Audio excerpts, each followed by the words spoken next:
የጾሙ የመጀመሪያው እሁድ ዘወረደ ይባላል።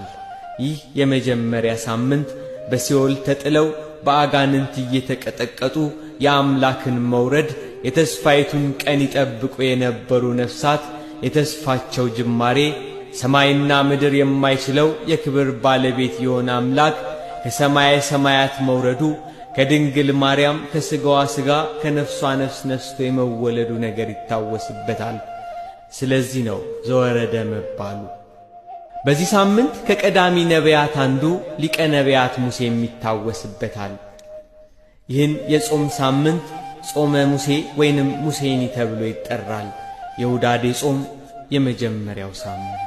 ሁለተኛው የአብይ ጾም እሁድ በቤተ ክርስቲያን ሥርዓት ቅድስት የሚል ስያሜ ያለው።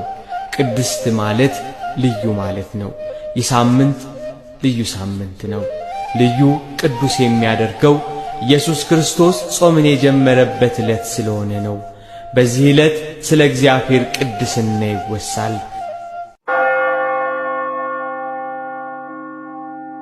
ሦስተኛው ሳምንት ምኵራብ ይባላል። የጸሎት ቤት። በየሰንበቱ ሕዝቡ ሁሉ በምኵራብ ይሰበሰብ ነበር።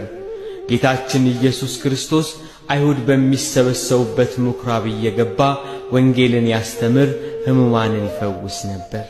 ይህ ሳምንት ጌትነቱ የሚነገርበት ሳምንት ነው። ጌታችን ኢየሱስ ክርስቶስ በምኵራብ ገብቶ በቤተ መቅደስ የሚሸጡትንና የሚለውጡትን አባሮ ቤቴ የጸሎት ቤት ትባላለች ብሎ የቤቱን ክብር የእርሱን ጌትነት የገለጸበት ዕለት ናት ምኵራብ። አቤቱ ጌታ ሆይ ዛሬም አለንጋህን ያዝና መቅደስህን አጽዳ። የበግ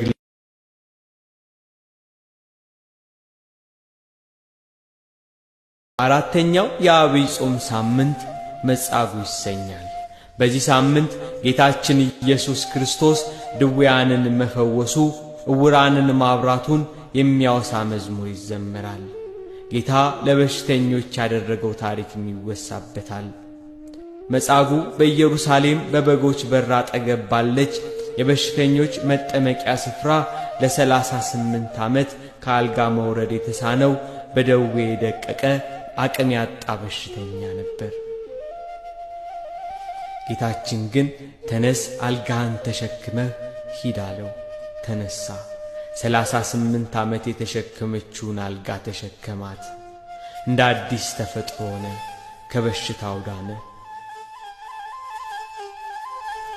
አምስተኛው ሳምንት ደብረ ዘይት ይባላል። የወይራ ዛፍ ያለበት ከኢየሩሳሌም በስተ ምስራቅ ከቄድሮን ሸለቆ ጎን የሚገኝ ተራራ ነው ደብረ ዘይት። ስለ ኢየሩሳሌም መፍረስ፣ ስለ ዓለም መጨረሻና የዳግም መምጣቱን ያስተማረበት ቦታ ነው። ጌታችን ኢየሱስ ክርስቶስ የተያዘበት ጌቴሴማኒም ከዚህ ከደብረ ዘይት ተራራ ስር የምትገኝ ቦታ ናት። በዚህ ጾም በአምስተኛው ሳምንት የጌታችን የኢየሱስ ክርስቶስ የመምጣቱን ነገር የሚያስታውስ የዳዊት መዝሙር ይዘመራል።